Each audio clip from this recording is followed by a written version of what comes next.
The ice gave a sound like cannon fire that morning, a deep, rolling crack that traveled the length of the Draven River and split the silence of the pine forest before the sun had fully cleared the ridge. I had heard that sound every spring for 20 years, standing at the same tree line, watching the same dark water break its chains, and remember it was a river again. I had stopped expecting anything from it. Then I saw her. She was already in the water to her knees. I did not know her name. I did not know why she was on my land, though my keep lords had told me the night before that a woman had arrived at the outer gate with a petition. She had no right to make, no pack seal, no family sigil, no standing at all in the language of the Northern Territories.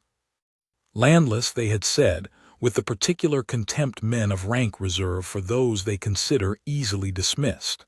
She will be gone by first light, Harville had told me, and I had not thought about her again. But she was not gone. She was in the Draven River in the first week of the icebreak, and she was moving toward the noise. My wolf, Kale, my silver-coated companion for 15 years, had broken through the ice shelf an hour before dawn, chasing a scent deeper than sense. I had tracked him to the river bend, had seen the shelf he'd punched through, had seen the dark water churning where he'd gone in. Kale was a river wolf by instinct, had survived worse than a spring break. But the current was moving fast, and there were ice shelves still rearing up downstream, and I could not reach him. The bank dropped sheer at that bend, a wall of frozen clay. My men were half a mile back with the horses. She was not at the bank. She was 10 steps out in the current, and she was not panicking. She was reading the water. I had spent 20 years commanding men who had been trained since boyhood to act without hesitation. I have seen courage in every form it takes, the calculated courage of a warrior who has done the math and decided the risk is acceptable, and the blunt courage of a man who does not think about it at all. I had never seen this kind. She was studying the current the way I study an unfamiliar battlefield, quickly, without flinching, already deciding the line. She found it, the channel the river was making around the shifting shelf, the path through without the worst drag. She took it. She was into her waist before she found Kale. He had gotten his forepaws onto an ice shelf that was tipping under him, unable to get enough purchase to haul himself clear, turning in the current. She put one arm around his chest and pulled. I could not breathe. I had a mate mark, burned into my left wrist the day I came into my power as Alpha, a faint tracery of silver lines that every Alpha carries, that brightens only for a fated mate. 20 years. It had never done more than sit there, quiet and patient, and, as time went on, a little embarrassing to look at. My council had long since stopped mentioning it. I had stopped caring. It blazed. Not a brightening, not a warming. It blazed, a gold fire that lit the underside of my sleeve and threw a shadow on the snow behind me, and I felt it the way you feel a broken bone reset. A pain that is also, unmistakably, a correction. The right shape of a thing clicking into place after years of being wrong. She made a sound, not a cry, something smaller than that, a sharp exhale of surprise, and I saw it. The gold light on both her wrists, flaring through her wet sleeves, throwing color onto the dark water around her. She looked up. She was maybe 30 feet away. She had Kale lifted, his forepaws on the shelf now, her shoulder braced under his chest, and she looked up from the water and found me at the tree line, and she did not look frightened. She looked puzzled, as though she had been given a piece of information she had not expected but would deal with sensibly when she had a moment. She did not have a moment. She had a 120-pound wolf to get out of a river. I was moving before I thought to move. There was a place where the bank shallowed, 40 yards east. I had known it since I was a boy. I reached it in the time it took her to wrestle Kale the rest of the way onto the shelf, and I was in the water, the cold hitting like a blade, by the time she needed the help. I put both hands under the wolf's hindquarters and heaved, and Kale scrambled clear, and I had her wrist in my hand and was pulling her to the shallows before either of us said a word. She came out of the river the way she'd gone in, without drama.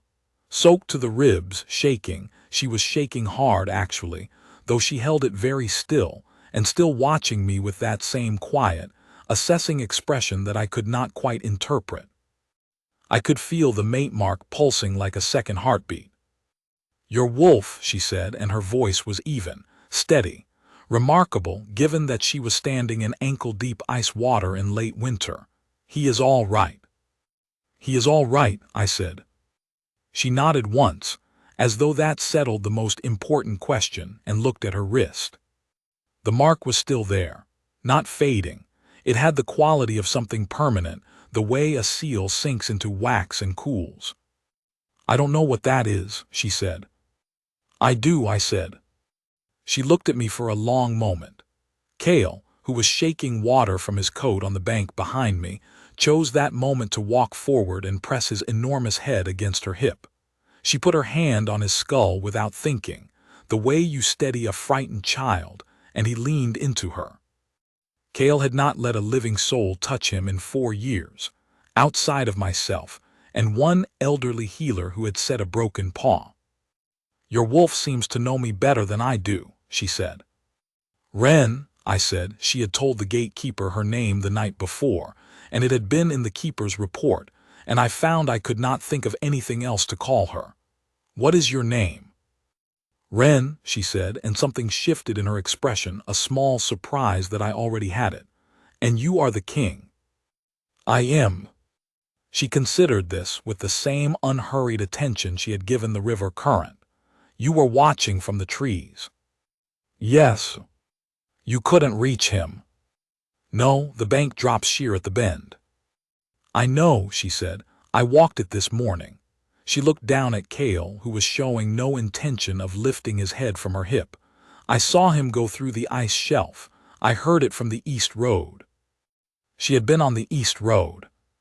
She had been walking out in the gray hour before sunrise, because my lords had told her she was refused and would leave at first light. And she had heard a wolf go through the ice, and she had gone in after him, and the East Road was still there waiting for her on the other bank. I took off my cloak. I set it over her shoulders. She was soaked, and the cold was serious, and there was no discussion to be had. And she pulled it around herself with the one free hand, the other still resting on Cale's head, and she looked up at me with an expression I could not read at all, except that it was not afraid. "My keep lords told you to leave," I said. "At first light," she said. "It was still dark." I heard myself almost laugh, a sound that surprised me considerably. I could not remember the last time that it happened on a riverbank in the icebreak season. "Come inside," I said. "You should know," she said, not moving yet, "that my petition is not a large one. I am not asking for a lordship or a land grant or a seat at any table. I only needed a letter of passage through the northern territories that would keep me from being turned back at the Korath borderline. It is a small thing." "I know what you asked for," I said. "Then you know Lord Harville refused it on the grounds that I carry no pack seal." "I know that too." She waited. "Wren," I said, "the mark on your wrist and the mark on mine are the same mark. You know what that means, or you don't. But either way, I am going to ask you to come inside now, where it is warm, and I am going to explain it to you." She looked at her wrist again, looked at mine, looked at Cale, who showed no sign of releasing her.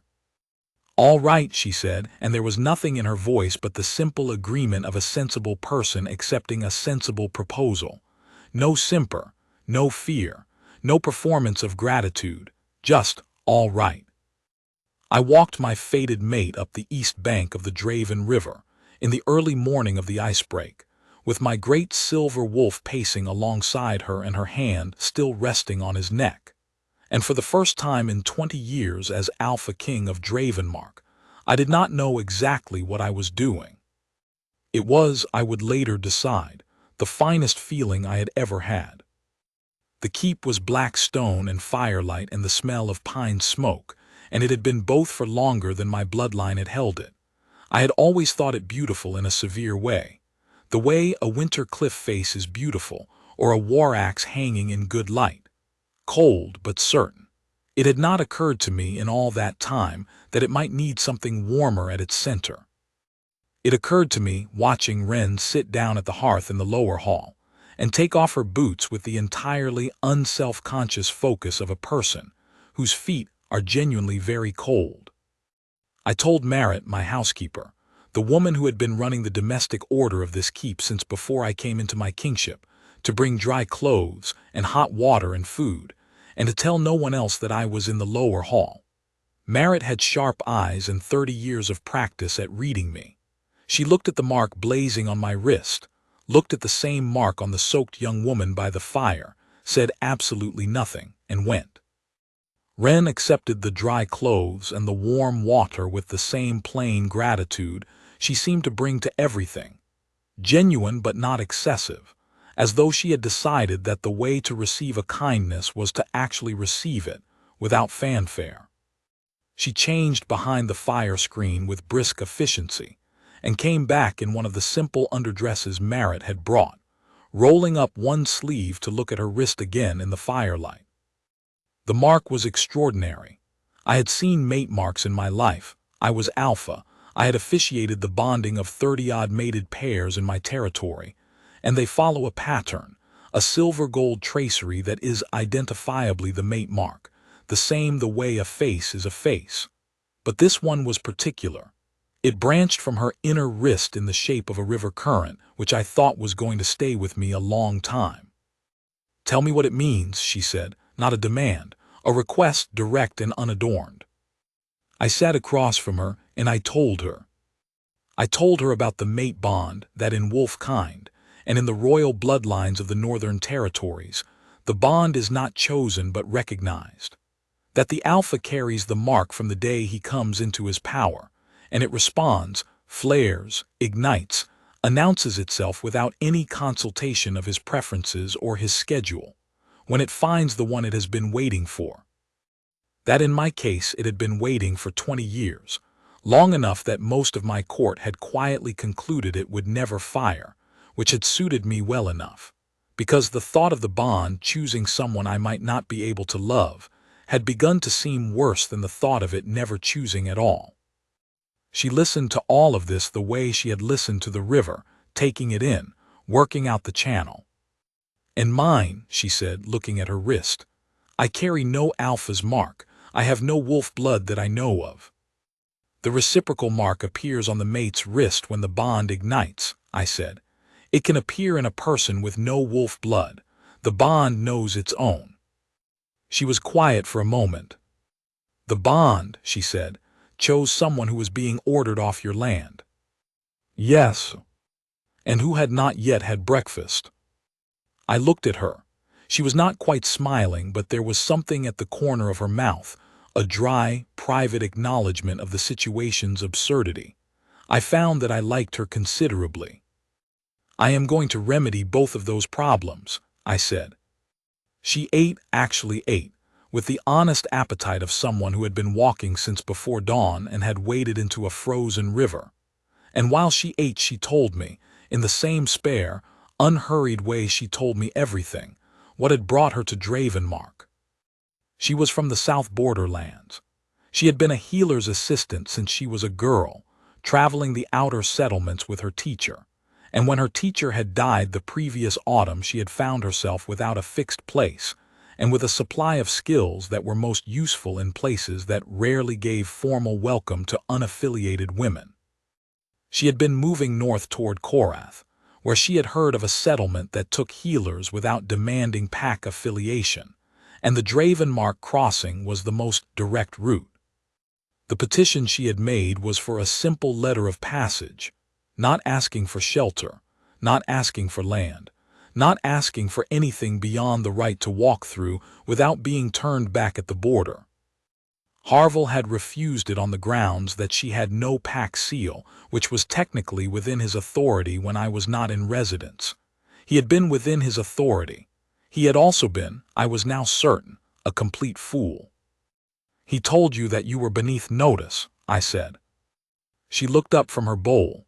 He told me I had no standing to make a petition at all, she said, which is a finer point of the same thing. He was wrong. He was within the rules as he understood them, she said, which was fairer than he deserved. I don't expect the gate lords of a northern keep to override their own regulations for a woman with no seal. It is not an unreasonable position. It is an unreasonable position, I said, when the woman in question has my mate mark on her wrist. He didn't know about that, she said. Neither did I. He will know now, I said. She looked at me. I don't want a scene on my behalf, she said carefully. I would rather simply have the letter of passage and continue north, and she stopped, looked at her wrist again, looked at mine. Except that is not what happens now. No, I said. That is not what happens now. Cale, who had stationed himself across her feet the moment she sat down and had not moved since, lifted his head and looked at me with an expression that I can only describe as satisfied. I had known this wolf for 15 years. He had never in that time done anything so blatant. Your wolf, Wren said, looking down at him, appears to consider the matter settled. My wolf, I said, has better sense than my entire war council. She was quiet for a moment. She was working through something, I could see it, the same careful taking in of the channel quality that she'd applied to the river, to the bond explanation, to all of it. She was not a woman who reacted first and thought second. The mate bond, she said slowly. You said it is recognized, not chosen, that it does not consult. That is correct.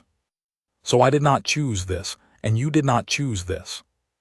No. But we can choose what to do with it, she said. I had been alpha for 20 years, and I had spent those years surrounded by people who told me what I wanted to hear, people who were afraid of my power, and people who were maneuvering for advantage. I had become very good at identifying all three. Wren was none of the three. She was a woman of no standing, soaking wet an hour ago, sitting across from a king at his own hearth, working out the logic of a situation that had arrived without her consent, and making sure she understood it clearly before she decided how to stand in it. She was not performing bravery. She was not performing deference. She was simply thinking, in plain sight, and waiting to hear my answer. Yes, I said, we can choose what to do with it. Then I would like to understand what that choice is, she said, for both of us, before anything else is decided. That is fair, I said. Good, she said, and took another piece of bread, which I found both entirely practical and, somehow, the most charming thing I had seen in years. I called my war band before the noon bell. Not because I intended to make a spectacle of anything. I called them because they were assembled in the east courtyard for the morning drill, and because the mate mark on my wrist was, at this point, visible at 30 paces, and the rumors would have started within the hour without my involvement. Better to be ahead of it. I had spoken with Wren first, at length. I had told her what the public recognition meant in the terms of Dravenmark law, that the naming of a fated mate before assembled witnesses was, among wolf kind, a declaration that carried the weight of every formal bonding ceremony compacted into a single moment. That once I named her, she would be under the full protection of the Dravenmark crown, and her standing in these territories would be absolute. That the lords who had refused her petition would be required to answer for that refusal. She had listened to all of it. And if I said I would rather you did none of that, she said. Then I would not do it, I said. The bond does not give me authority over your choices. It gives me a responsibility toward you. Those are different things. She looked at me for a long moment. You understand the difference, she said. It was not quite a question. I have always understood it, I said. I had simply not been asked to demonstrate it before. She was quiet again. Outside, I could hear the distant sound of the war band drilling, the rhythmic clash of practice weapons on the frozen ground, the bark of the weapons master's commands. Cale was still at her feet. He had, at some point in the last hour, relocated so that his chin was resting on her ankle, which was not behavior I would have believed if someone had described it to me. "Name me," she said at last. "I am not afraid of it." "And you are right. They should not be allowed to keep quiet about the petition." "The petition matters less to me than you do," I said. "I know," she said, which surprised me, because we had known each other for approximately 3 hours. "But it matters to me. There will be other women who come to this gate with reasonable requests and no pack seal, and the answer Lord Harville gives them will depend, at least in part, on whether there are consequences for the answer he gave me." I looked at her. I had governed this kingdom for 20 years.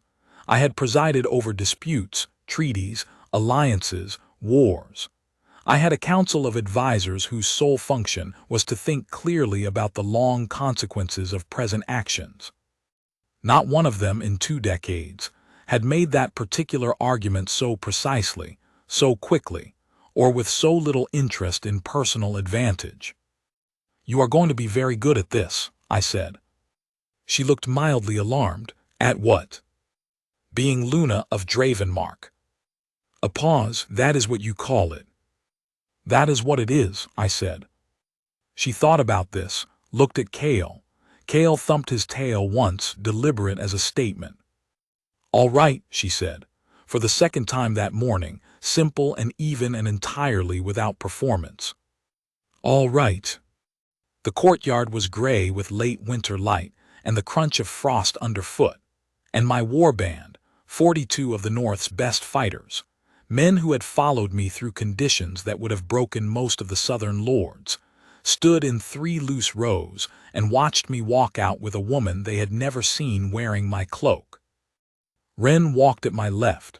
She had asked quietly while we were still inside whether she ought to stand behind me.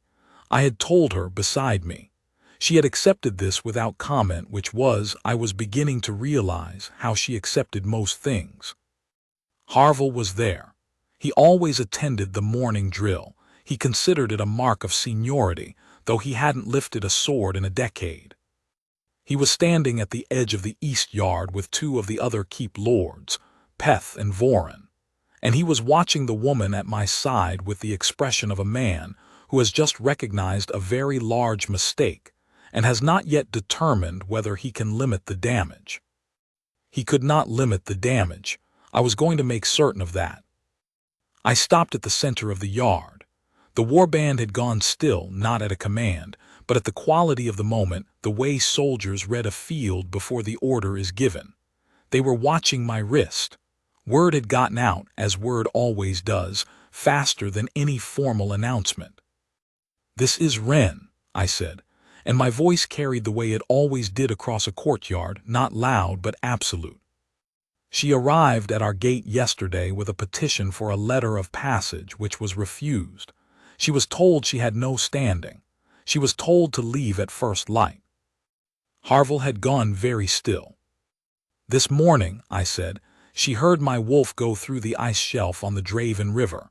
She was on the east road walking out as she had been told to do. She turned back. She went into the river. She pulled Cale out." Silence in the yard. The warband knew what Cale was to me. Every man in the North knew it. "When she lifted him clear," I said, "the mate mark fired on both our wrists. You can see it." I did not reach for it. I did not need to. It was blazing through the rolled sleeve of my shirt, gold and certain, the river current tracery matching the one on her left wrist exactly. Several of the warband had already seen it. Now all of them could. "Her name is Wren. She is my fated mate. She will be Luna of Dravenmark." I let that sit for a moment. The petition she made to this gate yesterday was reasonable. The refusal was not. Lord Harville will have that letter of passage prepared by nightfall, not for a traveler passing through, but for the Luna of this territory, which is the document she should have been given the first time. Harville looked as though he had been struck somewhere important. I was not done. "She came to this gate as a woman of no standing by our accounting," I said. She left the East Road this morning and went into the Draven River in the icebreak because a wolf needed help. She asked nothing from it. She expected nothing from it. She turned back from her own road for a creature she had never met, belonging to a kingdom that had just refused her. I looked at Harville steadily until he looked away. I have governed this territory for 20 years. I have asked this warband for courage many times. I have never had to ask for what she gave this morning without being asked at all. The courtyard held still. One of the older warband captains, Aldris, a man of 40 years and no sentimentality, moved first. He was not a bowing man. He was not a ceremony man. He put his fist to his chest and bent his head, one slow, deliberate degree, in the gesture that among my warband meant only one thing: recognition between equals who understand what the other has done. The rest of the yard followed. Not fast. One by one, the way real things happen, not a performance but a tide. The war band, the yard hands, the stable keeper at the edge of the yard who had wandered out to see what the quiet was. Even, eventually, Peth and Voren, who understood a shift in the political weather when they felt one. Harville bowed last. He bowed correctly, full, formal, the bow due a Luna of the territory. He kept his eyes on the ground. I looked at Wren. She was standing straight, my cloak around her shoulders, her river-marked gold on her left wrist, and she was watching the yard settle into its new shape with the same quiet attention she'd given everything else. Not triumphant, not brittle, not performing composure she didn't feel. I was beginning to understand that she did not perform much of anything, that what you saw was simply what she was. She was steady. She had been steady in the river, steady at the hearth, steady in my hall while I explained the fate of her life to her, and she was steady here, in the center of a courtyard full of soldiers bowing to her for the first time. It was, I thought, the rarest kind of courage, the kind that is not event-specific, that does not require the occasion to be large enough to justify it. She had been this steady on the East Road alone in the dark before any of this morning had happened. She turned and looked up at me. "That was more than a letter of passage," she said low. "You deserved more than a letter of passage," I said. She was quiet for a moment. Then, "I am going to need to know a great deal more about this territory." "You have time," I said. "I work quickly," she said. That same almost smile at the corner of her mouth. I had a feeling I was going to spend a considerable amount of time looking for it. "I know," I said. "I watched you." The days that followed were not simple. Nothing about becoming Luna of a northern wolf territory is simple, and nothing about Wren suggested she wanted it to be. She asked to see the petition records, all of them, not just hers, going back 5 years, and she sat with Merritt for 2 hours the first evening going through the household accounts in a way that quietly rearranged my understanding of what a partner meant. She was not decorative. She was not waiting to be assigned a role. She was looking at the shape of the thing and finding where she fit. She found it faster than anyone I had ever seen. By the 3rd day she had identified 7 petitions in the last 2 years that had been refused on grounds identical to hers, no pack seal, no formal standing, and had asked me, with the same direct calm she applied to everything, whether I wanted a formal review of those refusals, or whether I would prefer to establish a new policy that made the review automatic. "Both," I said. "Good," she said, and went to find a scribe. Harville did not go quietly. He made, on the 2nd day, a formal objection to the War Council on procedural grounds. The mate bond recognition had not followed the standard ceremony, he argued, and could not be taken as legally binding. He made this argument in front of the War Council and 3 senior pack lords, all of whom had been present in the courtyard, when the bond announced itself on 2 wrists simultaneously in front of 42 witnesses.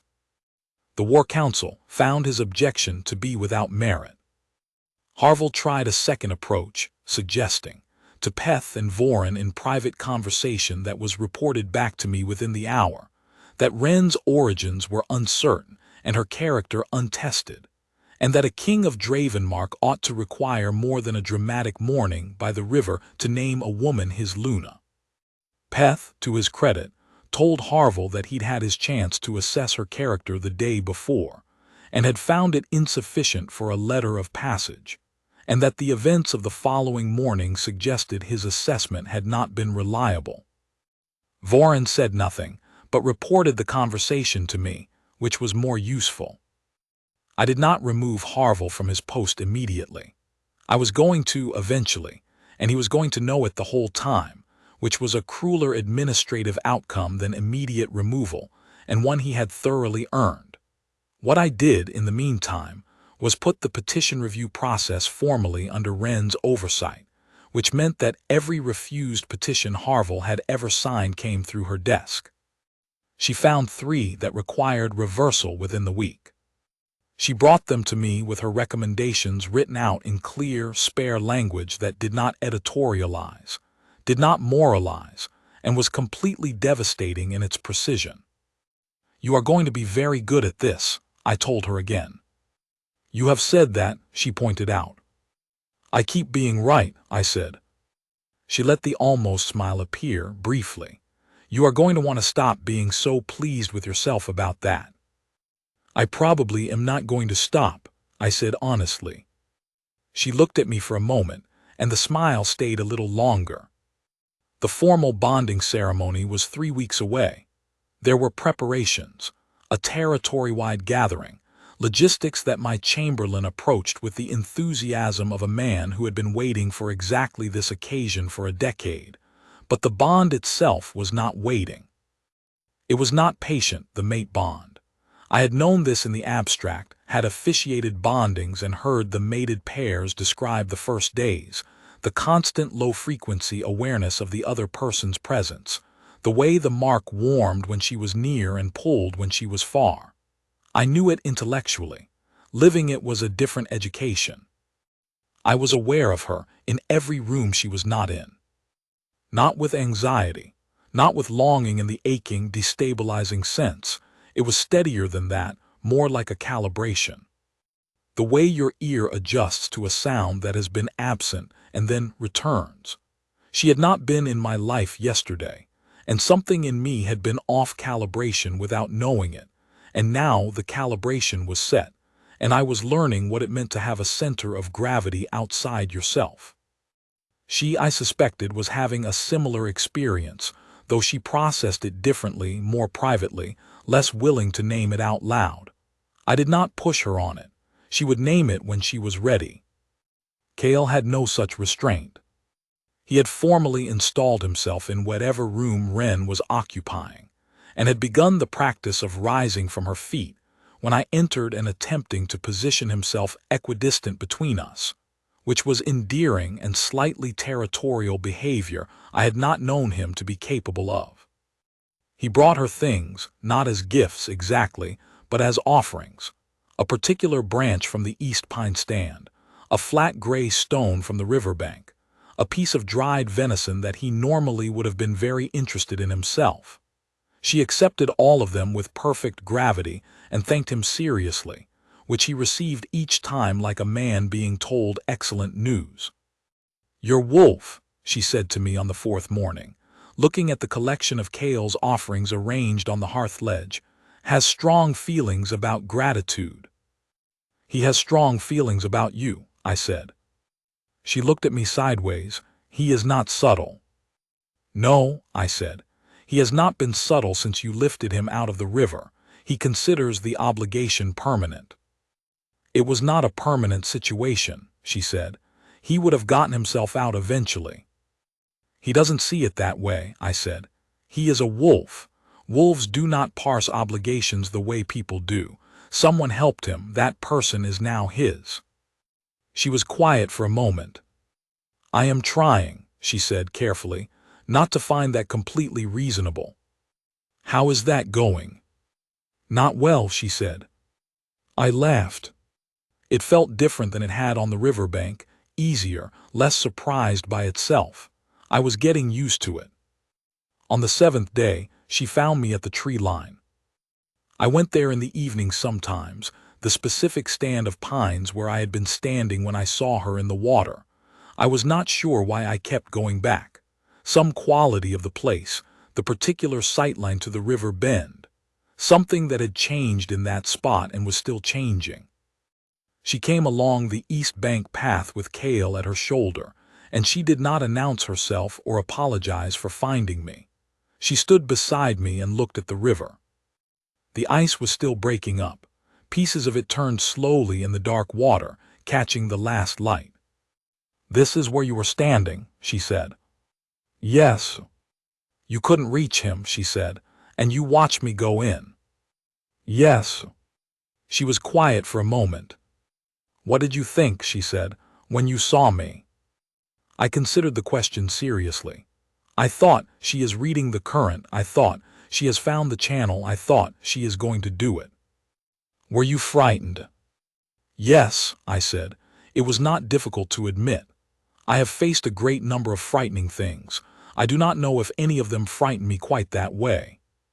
"Because you didn't know me," she said. "Because I didn't know you," I agreed. "And because what you were doing required something I could not give you from the bank, and I could not explain to you how to do it differently, and all I could do was watch." I paused. I am not accustomed to all I can do being insufficient. "You went to the shallows," she said. "As soon as you saw where I was going to bring him out, you went to the shallows." "Yes." "So you were not only watching," she said. "You were moving into position for when I needed you." I looked at her. She was watching the river. The last of the light was turning the water gray and silver, and the pine stand was going dark around us, and the mate mark on my wrist was doing the low, steady, warm thing it did whenever she was close, the new calibration. "I am trying," I said, "not to find that the most fitting description of what it is going to be like to rule a territory with you." "How is that going?" she said, and the almost smile was in her voice now, not just at the corner of her mouth. "Not well," I said. She turned and looked at me then, fully, the way she looked at everything she was deciding to understand. The pine stand was dark behind her, and the river was gray, and the mark was gold on both our wrists, and Cale was sitting 3 feet away, enormous and patient and satisfied with the world.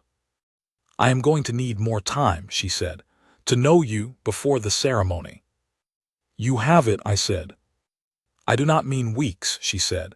"I mean genuinely. I am not afraid of the bond or what it means. I simply do not want to stand in a hall full of your territory and speak vows to a man I have known for a month." "Then we wait," I said.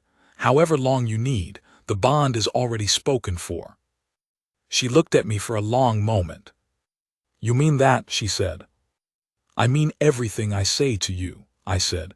"I have not found any other approach practical." She was quiet, and then she said, "I had a teacher who said that the mark of a good healer is that they do not promise what they cannot give, and they do not withhold what they can." "Your teacher was wise," I said. "She was," Ren said. "I have been trying to be what she taught me. I am not always certain I am succeeding." "You are succeeding," I said. She looked at me again, evaluating as always, and then she nodded once, the way she'd nodded on the riverbank when I'd told her Cale was all right. The most important question settled, moving to the next one. "All right," she said, and her shoulder was against mine in the cold, and Cale leaned into her other side, and the river went on breaking up in the dark below us, turning and turning, finding its way to the sea. The ceremony happened in the 30th day of spring, which in Dravenmark is still very much winter, and the great hall was lit with enough candles to warm it by several degrees, and filled with every pack lord, warband captain, and senior keeper in the territory. Ren had spent the 30 days doing exactly what she'd said she would do, learning the territory, reading the petition records, sitting with Marit and the house accounts, walking the village districts in the late afternoons with Cale and asking questions of the people she met there, with the same direct, unhurried curiosity she applied to everything. She was not universally beloved. She was too straightforward for some tastes, too willing to name a problem plainly for the people who preferred problems to remain unnamed. But she was trusted, which was harder to earn and worth considerably more. Harville had handed in his formal resignation 3 days before the ceremony. I had accepted it without drama. The hall went quiet when she entered, and I understood why. She was wearing the deep blue of Dravenmark, the proper Luna's colors, which Marit had overseen to within an inch of perfection, and the mate mark was visible on her left wrist, and she walked the length of the hall the way she walked into rivers, reading the current, finding the channel, holding a line. She reached me at the dais and looked up at me, and the mark was blazing on both our wrists, and she said, quite quietly, "You look nervous." "I am not nervous," I said, which was not entirely true. "You are," she said. "Your jaw has been doing that for the last 30 days. "My jaw," I said, "has been doing exactly what it always does." "I have been watching it for 30 days, she said. "I am the authority on this." Around us, the hall was silent, 30 packs and 40 warriors, and the full weight of Dravenmark watching their Alpha King and their new Luna have this exchange. I was fairly certain it was not the exchange they had anticipated. "Say the words," she said gently. "I'll say them back." I said them. She said them back. Her voice was level and clear, and she meant all of it. I could feel the bond confirm it, the mark bright and steady, the river current tracery warm against my own wrist where our hands were joined. When it was done, the hall was still for one moment, and then Aldris put his fist to his chest and bent his head, and the room followed him down, the wave of it moving from the warband outward to the pack lords and the keepers and the servants at the walls. Wren looked at the hall bowing to her, and then she looked at me, and the almost smile became an actual one, brief and real and entirely private in the middle of the most public moment of both our lives. "You should probably breathe," she said. "I am breathing," I said. "More than that," she said, and there was laughter in it now, actual warmth, the version of her that came out when the careful evaluation was finished, and she had decided completely that she was safe. I had been Alpha King of Dravenmark for 20 years. I had made decisions that moved armies. I had governed a territory through famine and war and the cold, slow politics of the northern packed lords. I had done all of it alone, and I had been good at it. I realized, holding my fated mate's hand in front of my assembled territory and breathing more than that, and Cale was at the foot of the dais with his tail moving slow and deliberate as a metronome, and for the first time in a very long time, the hall felt warm all the way to the walls. There is a kind of leader, I have seen them, and I have tried not to be one, who believes that power is demonstrated through what he withholds, the refusal that establishes authority, the door kept shut to prove it can be. I understood the logic of it in the abstract. I had simply never found it useful. What I had found useful in 20 years was the thing Wren did without thinking, reading the current, finding the channel, moving when movement was called for, holding still when it was not. I had been doing that. I had been doing it alone, and I had been doing it well. But there is a limit to how much of the river you can see from the bank. She knew this. She had spent years moving through places that would not formally receive her, petition refused, no pack seal, no standing, insufficient by every formal measure, and she had been doing good work in those places anyway. Quietly, without audience. She had not needed the audience. She had needed the East Road to stay open. We kept it open. The letter of passage she had asked for became the first formal policy of her tenure as Luna, a standing document, signed under the Luna's seal, available to any healer, midwife, or traveling practitioner passing through Dravenmark without pack affiliation.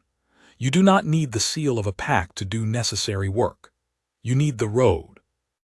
I have governed this territory now for 22 years, and the last 2 have been different. Not because the problems are smaller, they are not, but because I am seeing more of the river. Ren says she is still learning the territory. She says it like it is a failing, which it is not, which I have told her, which she accepts with good grace and no real conviction. She is learning it the way she learns everything, steadily, without performance, and about 3 times faster than anyone around her expects. Kale will not sleep on my side of the hearth any longer. I have decided not to take this personally. She asked me once in the pine stand by the river what I had felt when the mark fired. I told her what I have told you, the broken bone reset, the right shape clicking into place. She listened to this and was quiet for a moment, and then she said, I felt like the East Road had stopped being the only option. I had turned this over many times since, in the way you turn over a true thing to see how it holds. She had been refused. She had been told she had no standing. She had turned back from the road she was being sent down, gone into the river without anyone asking her to, done the necessary thing, and come out on the other side into a life that had not been on offer when she went in. She is my fated mate, and I knew it the moment the mark blazed, and I would know it again in every morning after this one. But the bond was only the announcement. The truth of it was in everything she had been before I saw her, in the way she read the current, in the hand that went to the wolf's head without thinking, in the East Road still waiting while she turned back. I did not deserve her in the clean accounting. I was on the bank, she was in the water. I have spent the last 2 years trying to close the distance. The river runs clear now in the spring, the ice all gone, the dark water smooth between its banks. She walks the east path in the morning sometimes, Kale at her hip, and she stands at the river bend and looks at the water with the expression I have learned to recognize. The same she gave the current before she went in, the same she gives every problem she decides is worth solving. And then she turns and comes home. That is the whole of it. That is what a king looks like when his mate arrives 30 days after he'd given up waiting, not with ceremony, not from the direction he expected, not according to any schedule he'd set, but from the East Road in the first light of the ice break, already in the water, already working. She did not wade in for a king. She waded in for a wolf. I was simply the man standing on the shore who finally had the sense to know what he was seeing.